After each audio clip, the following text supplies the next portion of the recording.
Bueno, pues si os parece, empezamos de nuevo. Muy buenas tardes a todos, bienvenidos a nuestra iglesia. Para mí, para el Ayuntamiento, es un auténtico placer poder estar aquí. Yo por eso quiero agradecer en primer lugar a nuestros dos párrocos, a don Miguel y a don Manuel, todo el trabajo que están haciendo, la receptividad que tienen con este tipo de actividades, con cualquier cosa que se plantea por parte del Ayuntamiento. De verdad que es un orgullo poder participar y que nos dejen participar en la vida parroquial, que siempre parece que ha estado muy distante. ¿Sí? ¿No se me oye? Sí, se me oía, ¿no? Siempre parece que hemos estado muy distantes de nuestra parroquia y yo eso, nuestro equipo de gobierno ha querido cambiarlo y yo creo que muestra de ello son estas jornadas, las que ya comenzaron el año pasado, las que vamos a celebrar durante este año y las que, si Dios quiere, volveremos a celebrar el año que viene como culminación a lo que estamos diciendo del 400 aniversario del fallecimiento. Para mí, como digo, es un auténtico orgullo esa idea que surgió en su día, que seamos capaces de llevarla a cabo, de que a través de estas charlas podamos conocer algo que está tan cercano a nosotros como nuestra parroquia, pero que es tan desconocido muchas veces. Pues si el Ayuntamiento puede echar una mano ahí, puede colaborar con la parroquia para que todos seamos conscientes del valor, ya no solamente la belleza que la tiene, sino el valor histórico que tiene nuestra iglesia, pues yo creo que se da por bien hecho. Por eso yo agradezco a todos vuestra participación. Me consta que ha habido gente que no ha podido venir en el último momento, pero bueno, tendremos oportunidad en los siguientes 2 días de seguir en estas charlas, cada una dentro de un aspecto, dentro de un ámbito, pero creo que en su conjunto es muy interesante.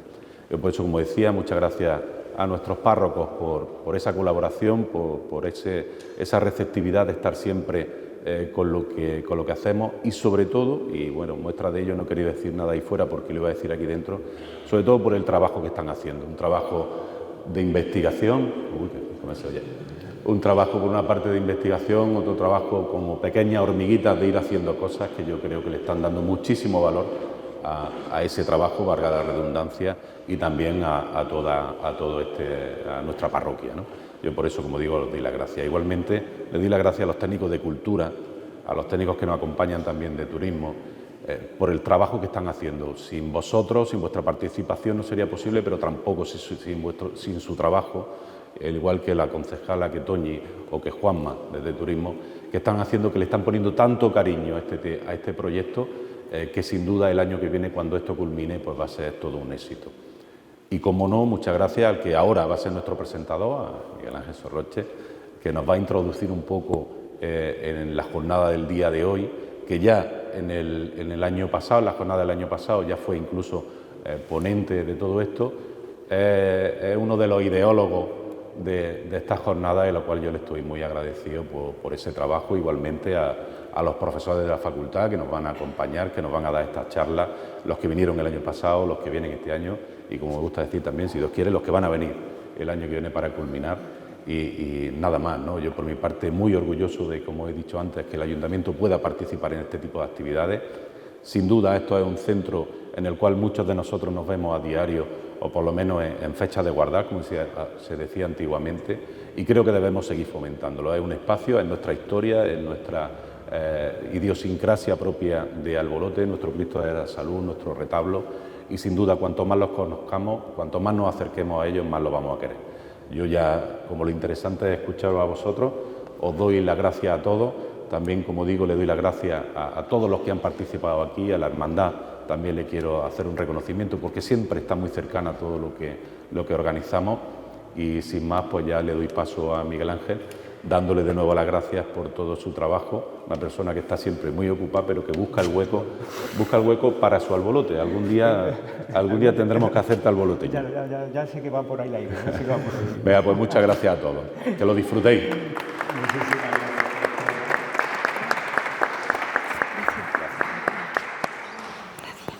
Bueno, yo voy a ser muy breve. Muy buenas tardes, muchísimas gracias por estar aquí.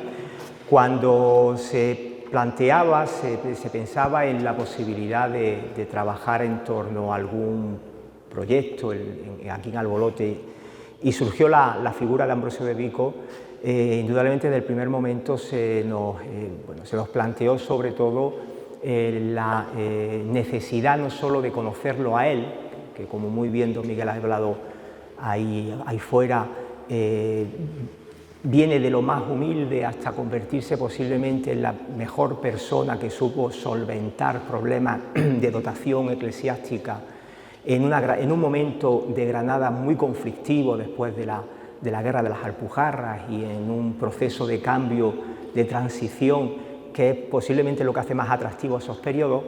Y como digo, de alguna manera, cuando fuimos diseñando la posibilidad de hacer esta jornada, lo que nos parecía muy interesante también era poner en valor no solo a la figura, sino todo lo que él representa en cuanto a su labor como arquitecto, y en cualquier caso también lo que representó el profesor Gómez Moreno, lo expresaba muy bien el año pasado, hacer ver cómo la época que le tocó vivir fue una época de esplendor, de muchísima calidad desde un punto de vista artístico. Granada seguía siendo un foco atractivo para muchísimos artistas, y el hecho lo tenemos en esta iglesia, que como muy bien él decía, aquí vino lo mejor de ese momento a trabajar en cualquier detalle, desde la baranda, pasando por el retablo, pasando por las pinturas, el remate de las armaduras, que me tocó a mí comentar, etcétera, etcétera. En esa línea, los tres ponentes de este año vienen también con esa intención, la de presentar la intencionalidad, la dimensión, vamos a decir, inmaterial. La charla que hoy nos va a presentar Miguel Córdoba sobre la espiritualidad, el arte y la espiritualidad, lo podría representar muy bien. Y en el caso de Policarpo Cruz Cabrera, que vendrá mañana, se centrará sobre todo en uno de los mobiliarios más destacados de este edificio, que es su magnífico retablo, y para acabar el viernes con esa idea, posiblemente que se exprese muy bien ese concepto del personaje y su tiempo, el artista y su época, que es el caso de la charla que José Antonio Díaz nos va a dar sobre Alonso de Mena, uno de los muchos artistas, de los muchos pintores y escultores que van a trabajar en esta iglesia y que están trabajando en definitiva en el entorno de la ciudad de Granada. Yo quiero presentarles a Miguel Córdoba. Miguel Córdoba es compañero, es historiador del arte, actualmente está como párroco en las localidades de Fornes y Jayena, y es posiblemente una de las mejores personas que conoce ese momento histórico del que estamos hablando. Solemos invitar a un especialista, incluso dándole evidentemente la libertad de que elija el tema que quiere exponer, y él propuso desde el primer momento esta idea del Palacio Celestial, la Iglesia como Palacio Celestial, punto de encuentro entre arte y espiritualidad. Simplemente por señalarles, me he hecho la chuletita, por señalarles tres obras que explican muy bien por qué él está aquí. Él es autor de una ingente, una prolífica producción de artículos, de capítulos de libros, y una bibliografía en la que hay tres títulos que destacan y que lo están convirtiendo en un referente al que todos recurrimos, al que todos llamamos para preguntarle cuando tenemos una duda, sobre todo evidentemente también aprovechando ese grado de amistad que tenemos con él, ¿no? Yo destacaría el libro que se deriva de su tesis doctoral, Las órdenes religiosas y el arte barroco, el patrimonio de los trinitarios descalzos en Granada, publicado por la universidad. Ambrosio de Vico está vinculado, de alguna manera con esa dinámica de la época. El segundo libro, El Colegio de la Compañía de Jesús en Granada, Arte, Historia y Devoción, representa muy bien esa época rica de complementación que está, sobre todo de órdenes religiosas que están llegando a la ciudad. Este libro, publicado en el 2006 por la Fundación Universitaria, y su último libro, La teología cristiana a través del arte barroco, del año 2019, que posiblemente sea la que mejor exprese el tema central con el que hoy nos va a hablar. Miguel, muchísimas gracias. Te dejo ya a ti el protagonismo y nada, todo, como siempre, todo tuyo. Gracias a vosotros. Yo es que me gusta controlar lo que tengo a mi alrededor, por eso me siento. Porque además así puedo utilizar los papeles, porque si no, entre que los profesores se enrollan y los curan más, pues podía ser un peligro. Y quiero recordar que había misa a las 6, ¿no? No lo hay. Entonces, me puedo enrollar, ¿no? qué peligro. Yo que tenía controlado por eso de la misa, digo, bueno, pues así me puedo ir cortando. Primero dar las gracias al Ayuntamiento y a Miguel Ángel por la invitación de estar aquí y a los párrocos por permitir que sea en este espacio, porque así no hará falta poner diapositivas del retablo, porque ya lo estarán viendo justo de frente, ¿no? Aunque Policarpo hable mañana del retablo, yo no haré referencias a la parte artística, pero sí a la parte del mensaje, de la teología, de la espiritualidad que puede ir detrás de ese retablo, ¿no?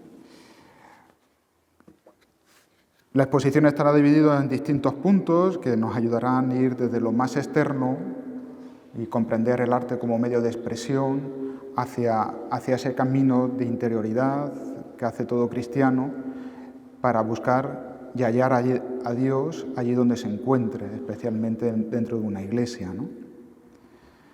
Y entonces partimos de que el arte es una de las herramientas que siempre está a la disposición del ser humano. Si pasas, Miguel, para expresar un sentimiento, un pensamiento de lo más profundo, ¿no? Y es también considerado uno de los vehículos excepcionales que Dios puede utilizar para comunicarse a través de él. Dios puede utilizar muchos medios, pues el arte es uno de ellos. Y a través de él, a través del arte, la Iglesia intenta comunicar el mensaje que ha recibido a lo largo de los siglos y darlo a conocer.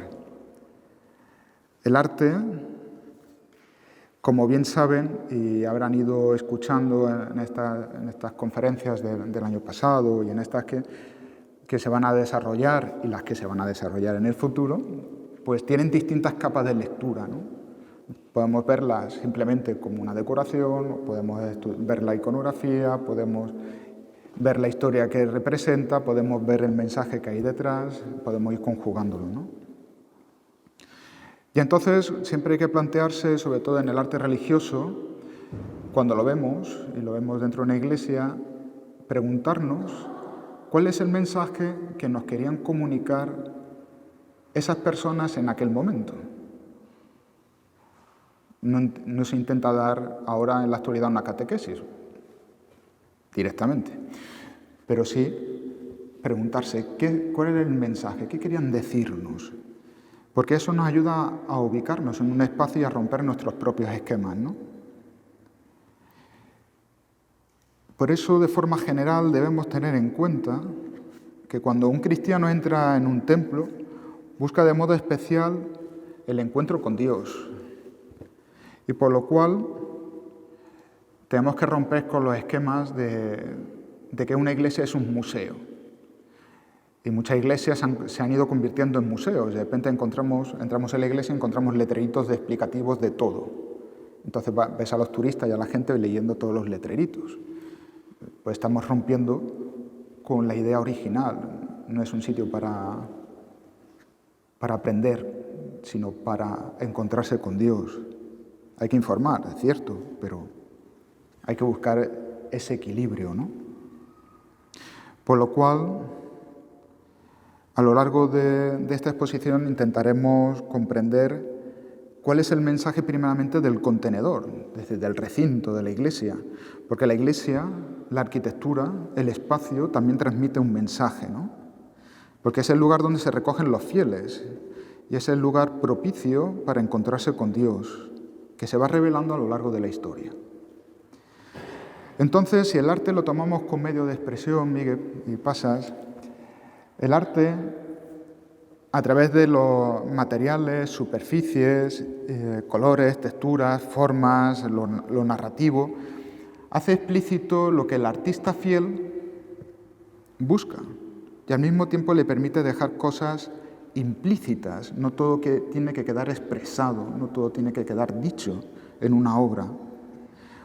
Por lo cual permite a la persona que se coloca delante de una obra religiosa o de una obra de arte en general, preguntarse qué es lo que quiere decir, qué quiere expresar, qué quiere comunicar, qué sentimientos se expresan. Y preguntarse a sí mismo, ¿Qué movimiento se produce en mí cuando veo esta obra de arte, cuando estoy delante de ella, ¿no? Sentir, intuir que algo se revela en esa obra. Algo se hace visible, observable. Y para el arte cristiano siempre hay un fragmento de la historia de la salvación detrás, ¿no? ¿Y cuál es ese fragmento? La obra de arte, si pasas, está en la rutina, en las cosas que nos rodean en el día a día. Y tenemos que aprender un lenguaje específico para poder descifrarlo. Por lo cual nos habla de una actitud abierta, no adormecida, para intentar descubrir qué es lo que se nos está diciendo. Y en el caso del arte cristiano, ¿qué nos revela Dios, no? ¿Qué es lo que transmite del mundo interior el arte? Porque a través del arte, y lo veremos, podemos dar los cristianos razón de nuestra fe, tal como nos pide en la primera carta de Pedro, se nos dice, dar razón de nuestra fe. El arte acompaña y ha acompañado, acompaña y acompañará al hombre a lo largo de su historia, de formas más sencillas o de formas más complejas, y ya desde los inicios de esa actividad vemos que intenta expresar algo de lo trascendente. Entonces, que se plasma de distintas formas, ¿no? Podemos encontrar ya en las pinturas rupestres el intento de la magia para intentar que la caza pues vaya bien, por ejemplo, o para que haya fecundidad a través de las Venus que aparecen ahí representadas, o preguntándose qué hay más allá de la muerte, ¿no? Con la forma de enterrarse, en esa forma que recurre a la posición dentro del vientre materno. Y nos expresa eso, esa búsqueda. El primero de los pasos que debe hacer el hombre en esa búsqueda de Dios es introducirse en lo sagrado. Y con eso el hombre tiene que salir de sí mismo, comenzar a vivir de forma nueva en el mismo mundo. Y es lo que nos describe el episodio de la zarza, si pasas, que se consume, me pongo las gafas porque si ya no veo ni el texto, esto es terrible. Porque Moisés, para entrar en el mundo de lo sagrado, lo primero que tiene que hacer es descalzarse, quitarse las sandalias, aparece reflejado en el texto, para comenzar a vivir de una forma nueva. Y este ámbito de lo sagrado es el mundo de lo definitivo, de lo último ante lo cual todas las realidades de la vida ordinaria pasan a ser simplemente penúltimas. Esta aparición de lo sagrado, lo que comporta la aparición de una realización con Dios, con el misterio, esta realidad aparece como algo que afecta al hombre en lo más profundo de su ser, de una forma incondicional. Porque tenemos que recordar, y no nos puede olvidar, que el hombre es un ser mundano, es decir, que es un ser en el mundo, por lo que existirán una serie de realidades de este mundo, mundanas, que tienen la capacidad de remitir al hombre a la realidad invisible, que es lo que se conoce como iriofanías. Y claro, luego me podrían preguntar, Miguel, ¿y esto cómo se hace? ¿Cómo adquiere el hombre, cómo accede el hombre a eso?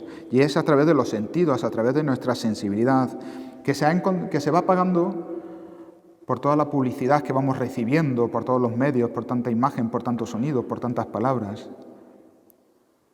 Y tenemos que ir recuperándolos, ¿no? Porque a través de ellas encontramos el camino de esa búsqueda, para ese encuentro con Dios. Las representaciones artísticas del mundo cristiano nos ayudan en la búsqueda mencionada.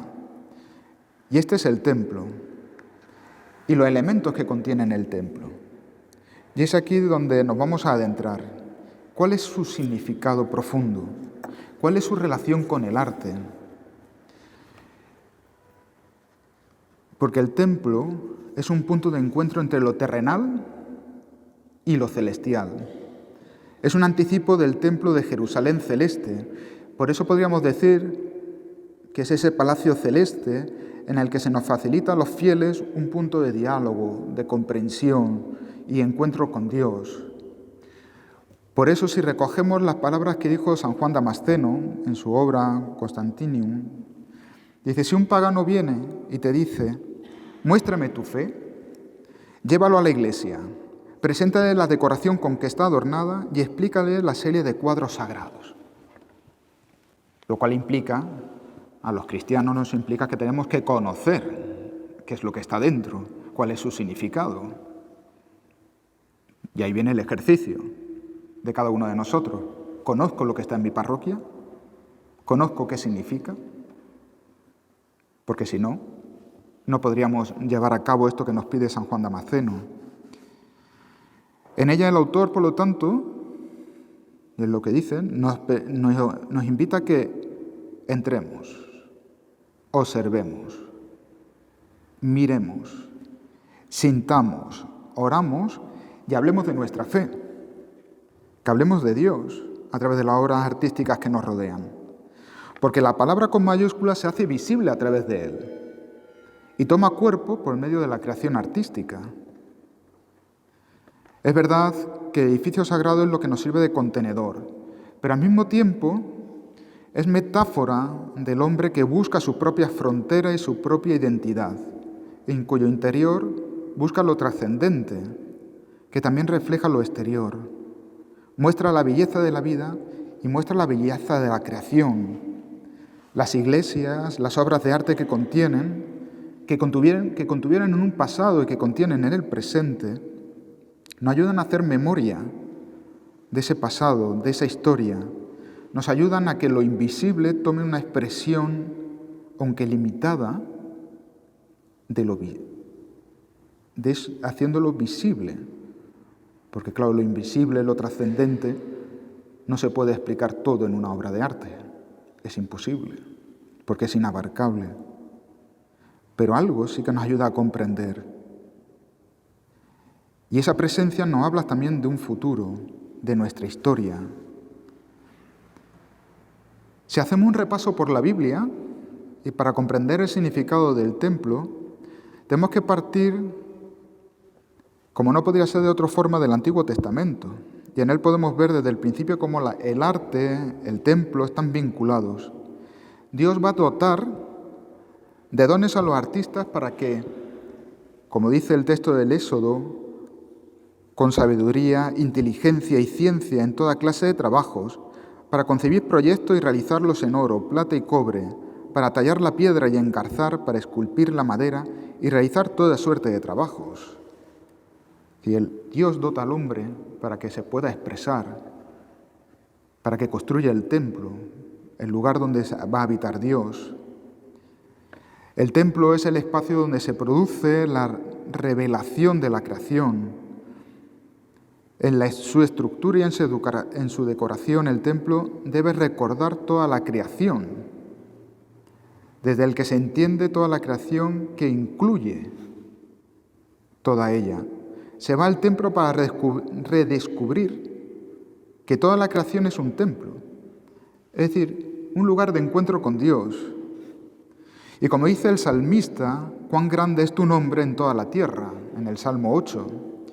Está describiendo que toda la tierra, como ese lugar donde se puede invocar el nombre del Señor, como se invoca en el templo, según los Salmos 29 y 104.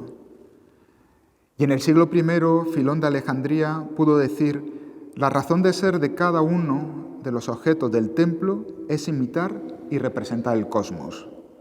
6 siglos después, se puede leer en una dedicatoria de la Catedral de Edesa: el templo, en su pequeñez, es similar al vasto mundo, no en tamaño, sino en tipo. Y también Máximo el Confesor, en el siglo VII.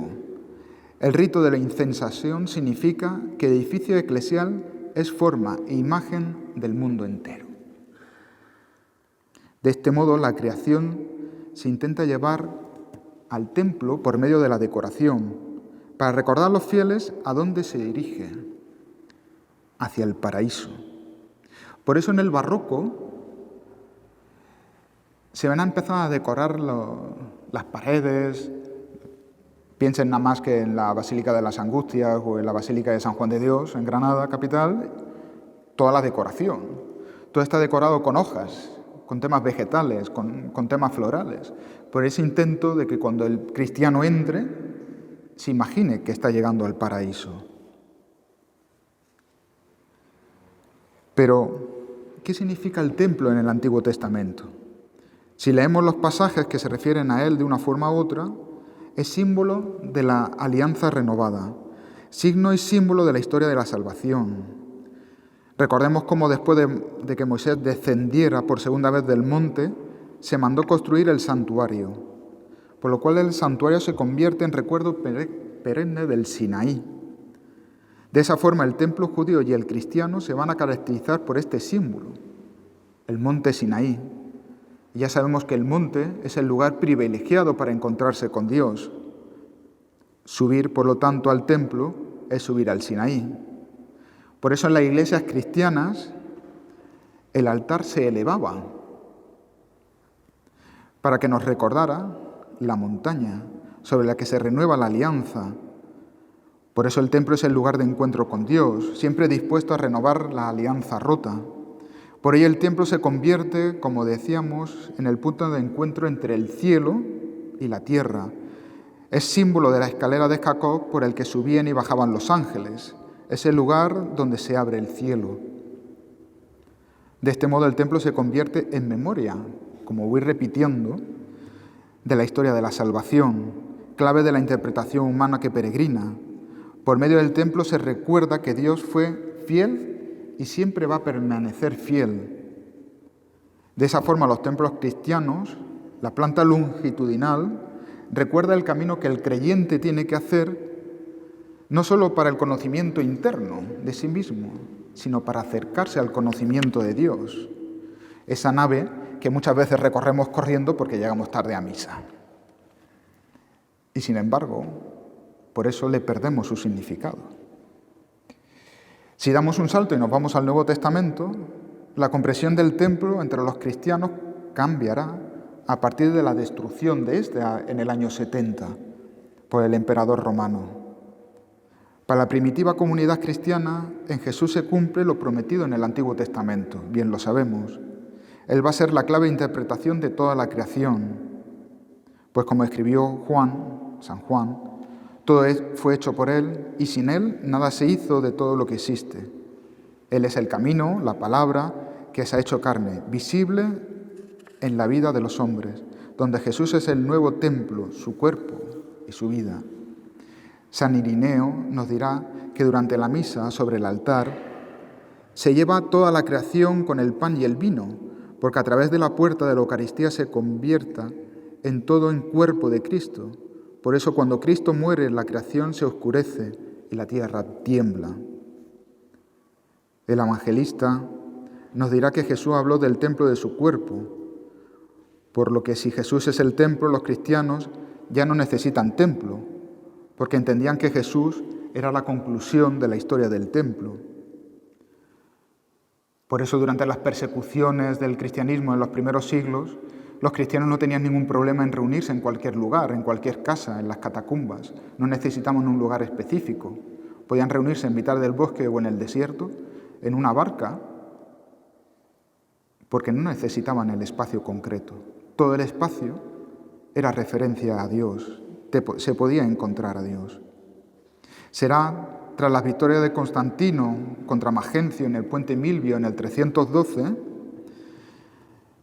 que éste atribuyó al Dios de los cristianos cuando se produjo el conocido Giro Constantiniano y se produce el famoso Edicto de Milán por el cual se decreta la libertad de culto en todo el imperio. No es que la religión cristiana se convirtiera en la religión del imperio, no.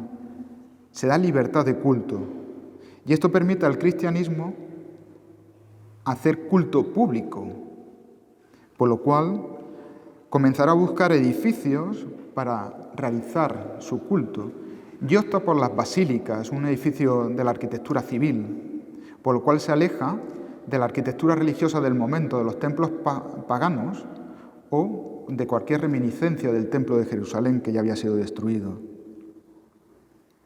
Con el tiempo, la propia planta de edificio se va a ir modificando, porque se va a ir adaptando a las necesidades litúrgicas que van a ir cambiando, se van a ir adaptando. Y va a tomar con el tiempo una forma cruciforme, pues quien entra en el templo cristiano entra en el cuerpo del crucificado. Germano de Constantinopla en el siglo VI escribe: «La Iglesia es el cielo en la tierra, en el cual habita y camina el Dios que está sobre los cielos. Es el anticipo de la crucifixión, sepultura y resurrección de Cristo». Pero si entrar en una iglesia significa encontrarse con el cuerpo de Cristo, entonces el cuerpo de Cristo, y por lo tanto el templo, está formado por los que entran en la iglesia, es decir, por la comunidad cristiana. La iglesia, el edificio, recibe este nombre porque la comunidad cristiana recibe el nombre de iglesia. Y como es el lugar donde se reúne la comunidad, el edificio va a recibir ese nombre. A esto tenemos que sumarle que la comunidad cristiana entiende como cuerpo de Cristo, se entiende como tal. San Pablo en la primera carta a los Corintios nos dice que la variedad de carismas que se encuentran en la comunidad cristiana hacen referencia a las distintas partes del cuerpo de Cristo, a lo que tenemos que sumar aquello que dijo y sintió cuando tuvo la visión de Jesús cuando iba a Damasco. Cristo se define a sí mismo como el perseguido, por lo que la comunidad cristiana es cuerpo vivo de Cristo. Además existe desde los inicios también la llamada a la edificación de la Iglesia por cada uno de los miembros de la comunidad, a ser piedras vivas. A ello tenemos que unir que el templo es signo de la alianza renovada, como ya hemos mencionado, pero nos advierte que los dones que hemos recibido para esa construcción, para esa decoración, pueden ser mal utilizados. Y se pueden utilizar para buscarse a uno mismo, aquello que nos aleje de Dios, y se conviertan en ídolos. El ídolo siempre apunta a sí mismo, mientras que el templo debe de apuntar y apunta hacia Dios. El arte religioso no puede apuntar hacia el artista, sino hacia lo que significa. Podemos admirar al artista, pero no nos podemos quedar atrapados por él en esa obra de arte, porque si cogiéramos el crucificado de Velázquez, que es conocido por todos, y si nos detuviéramos en la técnica artística, estaríamos perdiendo lo que realmente buscaba el autor en aquel momento, que es que el que estuviera delante se relacionara con Dios. En la cruz de Dios se vacía para convertirse en llamada, para hacernos entrar en el templo. En el capítulo 33 del libro del Éxodo no podemos ver el rostro de Dios, porque a Dios no se le puede ver directamente. Por eso Moisés nos describe que lo va a ver pasar, y el templo se convierte en el lugar donde Dios pasa, donde su nombre es proclamado. Pasa.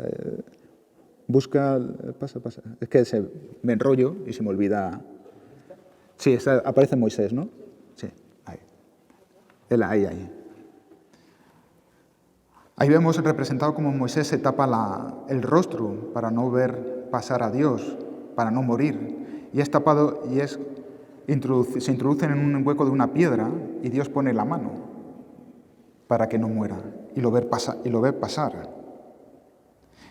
Y el templo se convierte en ese lugar donde podemos ver pasar a Dios, el lugar próximo a Dios, esa cavidad en la roca. El templo va a ligar a otra clave de lectura, que es el lugar por excelencia de la manifestación de Dios, la teofanía, pues Él es donde se abre al cielo y donde los profetas ven el trono del Altísimo.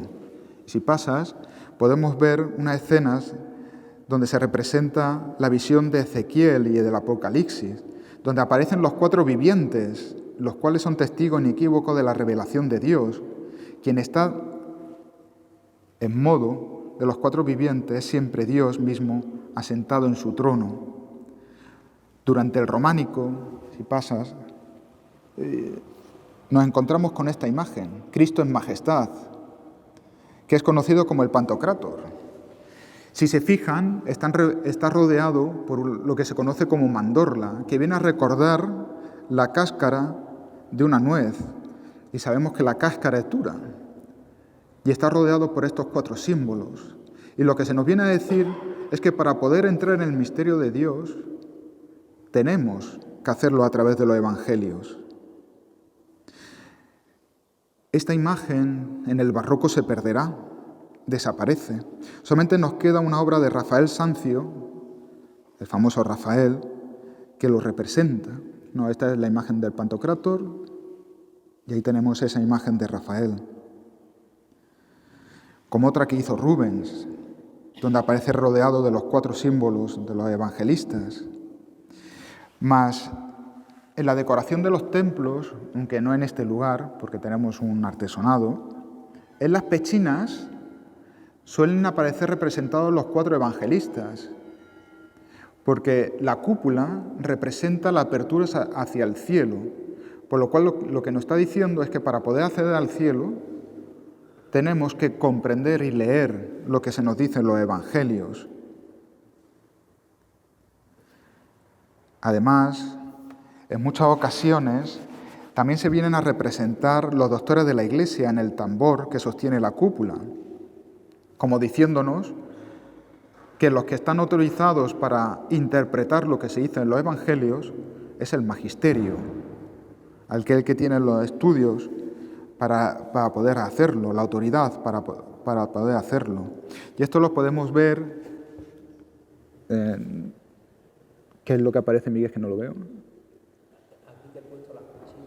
Ahí. La cúpula de San Justo y Pastor, la del Jesús y los doctores de la Iglesia. La cruz también es signo de apertura al cielo, si pasas. En el fondo de la cruz aparece el cielo, pero o sea, ahí aparece en blanco, pero ustedes hacen acto de fe y me creen. Es imagen verdadera de Dios. En ella se produce la abolición de toda separación entre el cielo y la tierra, de la destrucción de toda falsa imagen de Dios que mantuvo el cielo cerrado. Y en el altar se produce esa unión. Otro significado del templo es el que habla del santuario de su cuerpo, de Dios. Que el logo de Dios se haga carne significa que Él entra en el tiempo, que Él entra en la historia. Y cuando se coge la planta de cruz latina para las construcciones, está recogiendo la idea de que la Iglesia como cuerpo del crucificado, como se puede ver ahí perfectamente en la Catedral de Santiago, se ve perfectamente esa planta de cruz latina, donde el presbiterio corresponde con la cabeza de Cristo, que está unido al resto del cuerpo, que es la Iglesia. Y todo este espacio suele estar iluminado, si pasas, no sé lo que, por vidrieras, que tienen un matiz simbólico también, porque a través de ella entra la luz natural, lo que se dice en latín lux corporelis, que penetra por la vidriera y es símbolo de la luz spiritualis, o imagen de Dios. En los evangelios se asocia a la luz verdadera. Y es que no podemos olvidar que antiguamente las vidrieras, el cristal, se hacía de arena soplada. Y si recordamos, el hombre es creado de la arena. Y es soplado y se le da vida a través del aliento de Dios. Y la única forma de poder contemplar una vidriera es siendo iluminada por el sol que representa a Dios. Y solamente se puede ver desde el interior. Por lo cual es símbolo de cómo el hombre necesita ser iluminado por Dios para poder conocerse a sí mismo y al mismo tiempo conocerle a Él. Si pasas. Y entonces el arte nos ayuda a que sea visible lo invisible, como hemos dicho. La visibilidad de lo invisible, la apertura de un espacio y el brote de un tiempo en el que se descubre una realidad invisible escondido en lo visible. Y a través del arte se puede plasmar la revelación, la verdadera fe, y el arte como medio que nos ayuda a comprender esa revelación, un acontecimiento de encuentro entre Dios y los hombres mediante una economía de signos que culmina con el signo de Cristo.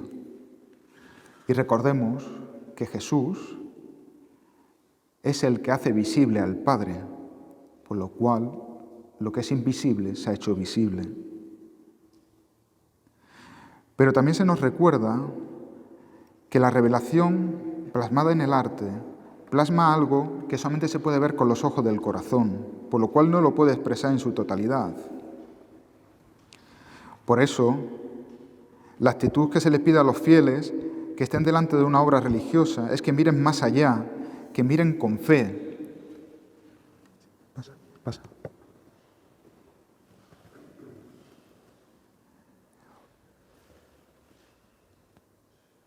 Por eso,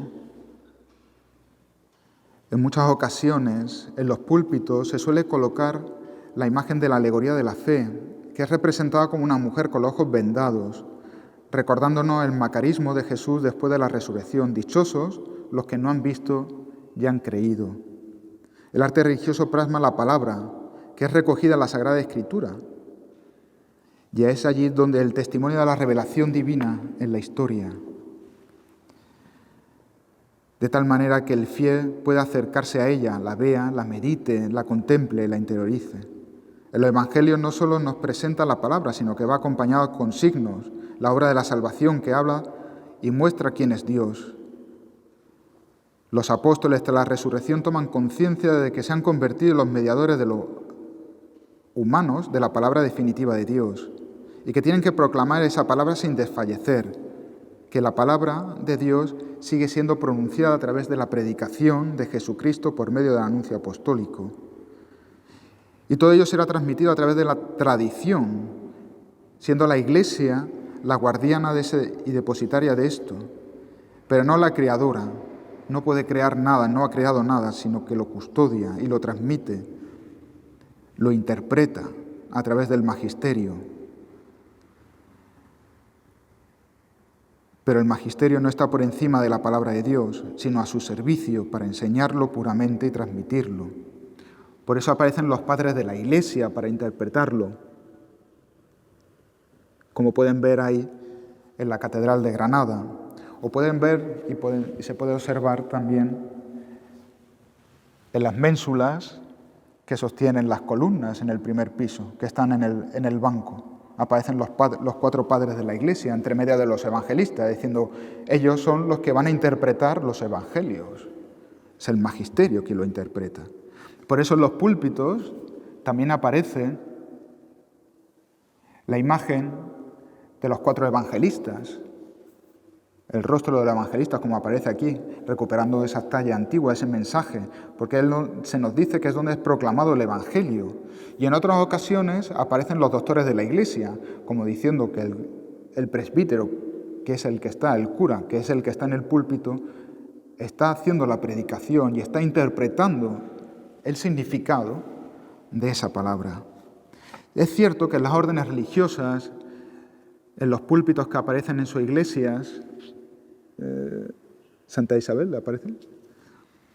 Por ejemplo, en el convento de Santa Isabel la Real de Granada, que es la imagen que tiene, lo que se van a poner son santos propios importantes que han hecho interpretaciones teológicas de la Biblia o interpretaciones teológicas. Si pasas, y vamos a ir abreviando un poco, tenemos, siempre que vayamos a interpretar el contenido de la Iglesia, que hacernos una composición del lugar donde nos encontramos. Cierto es que el templo en el que estamos, como cualquier otro, sufre modificaciones a lo largo de la historia. Tal cual fue concebido por Ambrosio de Vico, no lo tenemos en la actualidad. Ha pasado por muchas vicisitudes históricas a lo largo de la época, por lo cual se han puesto y se han quitado muchas obras de arte. Se varía su mensaje, pero tenemos que hacer ese esfuerzo de recuperar ese mensaje para saber exactamente qué es lo que se nos quiere transmitir. No voy a entrar a describir lo que ya ustedes conocen perfectamente y mucho mejor que yo, y que mañana Policarpo hablará específicamente del retablo. Por eso nos centramos en la búsqueda de esa verdad, de ese mensaje. ¿Cuál es el mensaje que nos quiere transmitir el retablo que tienen ustedes enfrente? Y para eso tenemos que tener varias claves de interpretación para poder hacerlo. Y una de ellas es la época histórica en la que se está viviendo, en la que se hace este retablo. Y en segundo lugar, las diferentes discusiones teológicas que surgen también en ese momento, porque quedan plasmadas en el arte. Sobre todo cuando está un arzobispo, está detrás de esta obra. Él está vigilando que se va a representar. Él va a vigilar que vaya acorde con lo que se está diciendo en ese momento teológicamente. Por lo cual tenemos que saber qué se dice. Nos encontramos en la época posterior del Concilio de Trento, que marca algunos de los puntos doctrinales del catolicismo frente al movimiento protestante, frente a Lutero. Es la época donde la cristiología va a tomar un especial impulso, haciendo más hincapié en los aspectos humanos de Cristo, por lo que los aspectos cristológicos van a ser de gran importancia. Además, en el mencionado concilio se fijará definitivamente, y esto no le suene raro, el número de los sacramentos, que hasta ese momento estaba variando. Había 3, 7, 9, incluso llegó a haber 33 sacramentos. Y es en este momento cuando se fija en 7. Teniendo en cuenta, además, que esto habían sido discutidos y puestos en cuestión por Lutero, sobre todo el tema de la penitencia y el de la Eucaristía, por lo cual se va a hacer énfasis en estos sacramentos.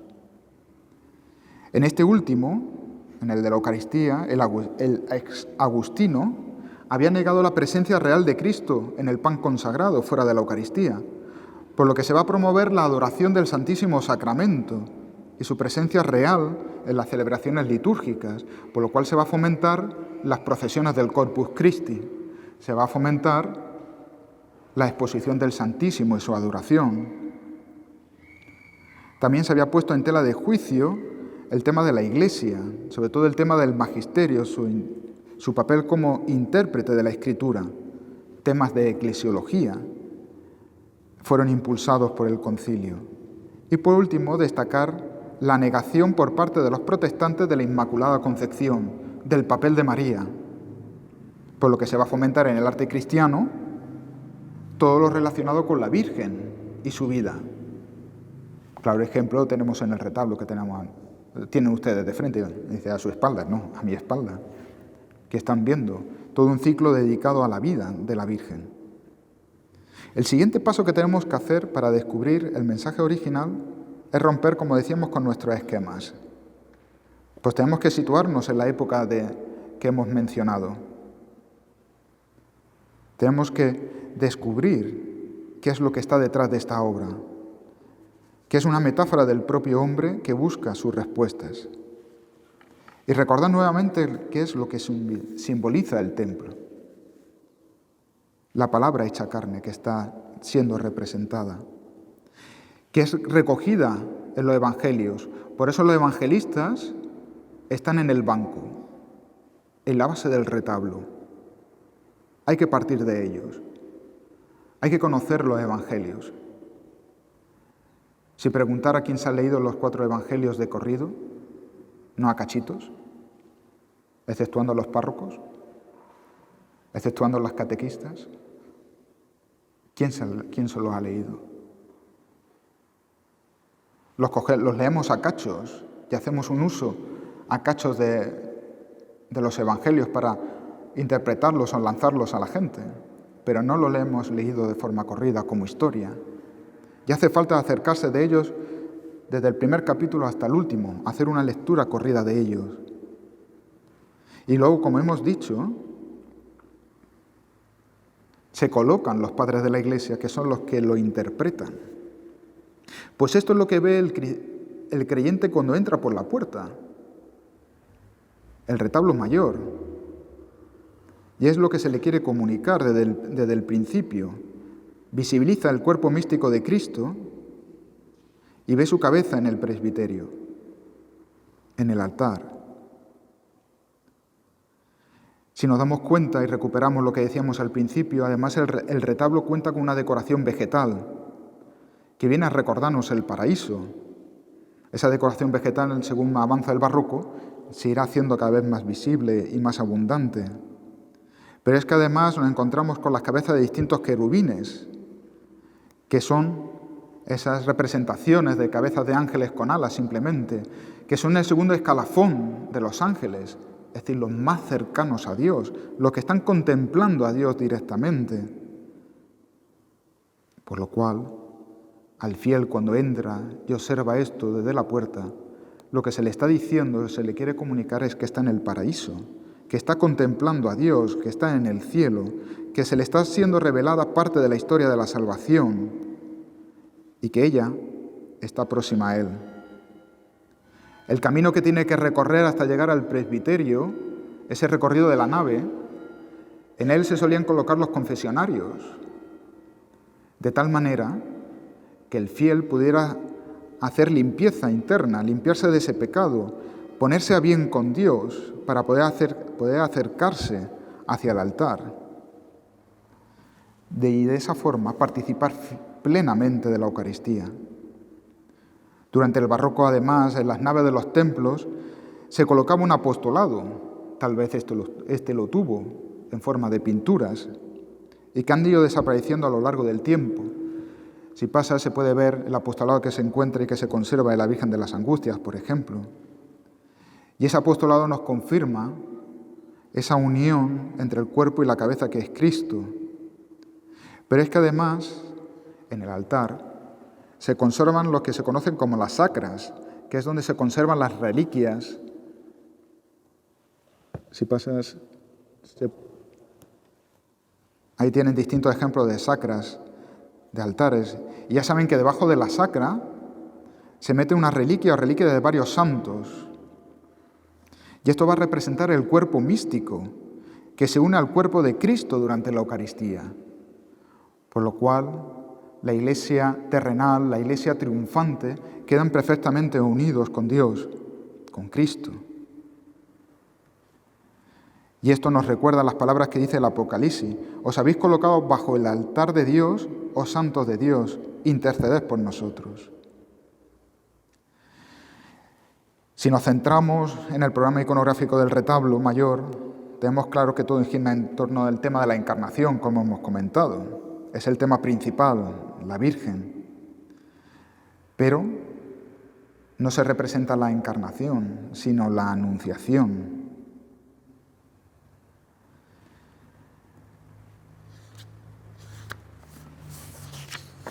Tengamos esto en cuenta. Se va a relacionar la vida de la Virgen con la vida de Cristo y se busca representar la humanidad de Cristo. Si cogemos el eje principal, el eje central, el vertical, el que se acentúa con la cruz, se nos marca el primer punto de lectura, donde la humanidad y la divinidad de Cristo se unen, y así como resumen de la historia de la salvación. Y todo es ligado a María, al misterio de Cristo, como prefiguración de la Iglesia. Si comenzamos por la parte central del retablo, la Anunciación, basada en el texto lucano, la representación hace alusión no solamente al misterio de la Encarnación, que es el titular del templo, que es lo evidente, sino también a la virginidad de María, señalando el papel que tendrá en la salvación, pues se marca como la obra maestra de la redención, la primera preservada del pecado, pero no la única. Y nos habla cómo María fue preparada para ser madre de Cristo, como santuario virginal y puro. La escena representa el momento previo al de la encarnación. Pues si se dan cuenta, el ángel no se encuentra en posesión de adoración, sino que está dialogando con María, al mismo tiempo que señala hacia arriba, hacia el Padre, haciendo referencia al momento que la sombra del Altísimo la cubrirá y concebirá al Hijo. María se encuentra como a medio camino de levantarse y no expresa sorpresa de la aparición. Cualquiera se le aparece un ángel o tiene una visión y se asustaría, pero sin embargo ella tiene un rostro relajado y se encuentra dialogando con el ángel. Es el momento que parece que va a decir sí, pues precisamente en ese momento es cuando aparece el Espíritu Santo que creará en María como tierra nueva y virgen la humanidad de Cristo, recreando con ella el nuevo Israel de la alianza. De esa forma María se convertirá en el nuevo arca de la alianza, en la que Dios, morando en ese momento, está en medio de su pueblo. De esta forma se recoge de forma sencilla aquello que afirma los concilios de Éfeso y de Calcedonia, como es la maternidad de María, que concentra el dogma cristológico, pues siendo María la madre, Jesucristo es verdadero hombre, como confesamos en el credo, pero al concebir sin el concurso de varón, hace que Dios sea el Padre, haciendo que Cristo sea verdadero Dios y verdadero hombre. Esta cena se complementa con la que tenemos en el ático, que es Dios Padre sosteniendo el orbe del mundo y bendiciendo. Aquello que fue anunciado a María y profetizado posteriormente por Simeón se cumple en la cruz, que está justo encima de la anunciación. La salvación del mundo muere para la salvación de todos, y María como madre acompaña a su Hijo en el sufrimiento y está al pie de la cruz. Además, junto a la anunciación, nos marca el principio y fin de la vida terrenal de Jesucristo. Vida y muerte se unen. Su presencia, además, es un recordatorio, como ya diría San Pablo, de que los cristianos predicamos a un Cristo crucificado. Si nos fijamos un momento en el crucificado y nos alejamos de cualquier análisis artístico, descubrimos que en el cuerpo de Cristo no existen las muestras de dolor y de tortura que se describen en los evangelios, a excepción de la llaga del costado, esa llaga sangrante. Y esto nos remite no tanto a la humanidad de Jesús, sino a la divinidad, a que es el Hijo de Dios, el que está muriendo también en la cruz. Es reconocimiento de que Jesús es el Mesías, el enviado. Y esto se certifica por el conocido título Crucis, que es el letrerito que aparece encima, el conocido como INRI, que nos recuerda, por un lado, que lo ocurrido no es ficción, sino que es un hecho histórico, pues contamos con un juicio y una sentencia procedente del poder político del momento, así como el reconocimiento por ellos de que quien muere es el rey de los judíos, uniendo así la pretensión mesiánica a la realeza. Y otro detalle si nos fijamos en la cruz, y en este caso está en el arranque de la cruz, que es la calavera, que es la del primer hombre, la de Adán, que muere por el pecado, pero por la muerte de Cristo en la cruz viene la salvación del mundo. Además, junto a Cristo crucificado, siguiendo la descripción evangélica, aparece María y San Juan, y para ello encierra la transmisión de un mensaje también, y es la institución de la Madre de Dios como Madre de la Iglesia, pues en el acto de entrega de María a Juan es para muchos teólogos el momento del nacimiento de la Iglesia. Si seguimos en el eje vertical, y este caso hacia abajo, nos encontramos otro elemento que nos habla de esa entrega total y gratuita de Cristo para la salvación de los hombres, aquello que hemos contemplado por medio de la cruz. Y se trata del manifestador. Cierto es que fue colocado posteriormente y se aleja del proyecto original de Ambrosio de Vico, porque fue colocado en el siglo XVIII. Pero a través de él se expone la Eucaristía, la presencia real de Cristo en la tierra, y con ello también se está haciendo una afirmación teológica frente a los protestantes que niegan, como ya hemos comentado antes, esa presencia real. Por eso, Se había colocado ya en origen, en el banco, justo debajo del manifestador, un sagrario, en donde se custodia la Eucaristía para poder llevarla a los enfermos. Y a ambos lados las imágenes visibles de San Pedro y San Pablo, pilares de la tierra, que además son custodios de la tradición y recordatorios de la misión de todo cristiano de difundir la buena noticia, como certifican los otros discípulos que aparecen en las otras caras no visibles del sagrario. Las escenas pictóricas que acompañan este eje central siguen sumando la relación de Cristo y María. En todas ellas sigue lo impulsado por el Concilio de Trento y va a resaltar las escenas de la infancia de Jesús, es decir, las escenas que nos hablan de la humanidad de Jesús, que reflejan esa humanidad, pero también nos habla de su divinidad.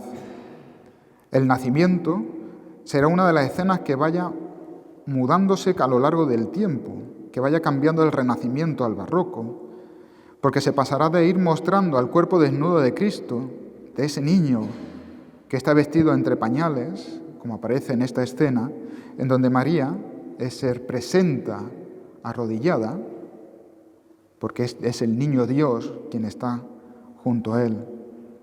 Y se irá cambiando, ya no se nos presentará a María arrodillada, sino sedente, que aparta pañales y se muestra el cuerpo desnudo del niño, que se nos presenta a la humanidad.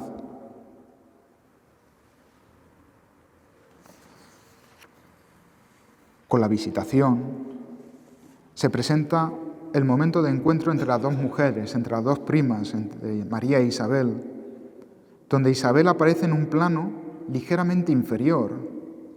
Y es la escena, se nos relata el reconocimiento de Dios en lo escondido. Es Isabel quien reconoce en María que ya habita a Dios, que Dios está dentro de nosotros. Con la Epifanía, que aparece en el ángulo superior izquierdo, aparece María sedente, sujetando al niño entre sus manos, recordándonos la iconografía románica de María como trono de Dios, pero recordándonos la Theotokos, la afirmación de que María es madre de Cristo. Además tenemos el himno de la carta de San Pablo a los Filipenses, en el que se nos dice que se hizo uno de tantos, un hombre cualquiera, pero ante quien toda rodilla se va a doblar. Por eso en la escena, la humanidad entera, representada por los tres reyes magos, claman sus rodillas en el suelo para adorar al niño, reconociendo al Hijo de Dios. Y la última de las escenas, para ir acabando, es la conocida como la purificación de María, en el ángulo superior derecho. Pues más bien lo que representa es la circuncisión, es la imposición del nombre de Jesús. Tal vez por intentar resaltar el papel de María, se está ocultando el hecho del cumplimiento de la ley. Se está circuncidando al niño y se le está poniendo el nombre que había marcado el ángel. Y que nos habla también de esa parte humana. Pues como diría luego, no vino a abolir la ley, sino a cumplirla. Y como decía San Pablo a los Gálatas, quiso someterse al nacer de mujer a la ley. Además, según los primeros comentaristas bíblicos del siglo XVI, por medio de este nombre se declara la naturaleza humana y divina, el preclaro oficio de Redentor de Cristo. Como vemos, el retablo deja de ser un simple álbum de fotografías que nos cuentan escenas de la vida de Jesús o de María, para transmitirnos un mensaje que como cristianos deberíamos de conocer, que deberíamos de poder meditar. Un mensaje que se iría complementando con la decoración que se coloca en los brazos o en las distintas capillas de los templos, pero que por desgracia en la actualidad, al irse modificando, haberse perdido muchas de esas decoraciones, hemos perdido. Pero en su conjunto nos hubieran transmitido un mensaje. Pero de momento nos quedamos con lo que tenemos detrás, y con esto acabamos. Un fragmento de la historia de la salvación. Y el arte como un medio para acercarnos más a Dios. Pues muchas gracias.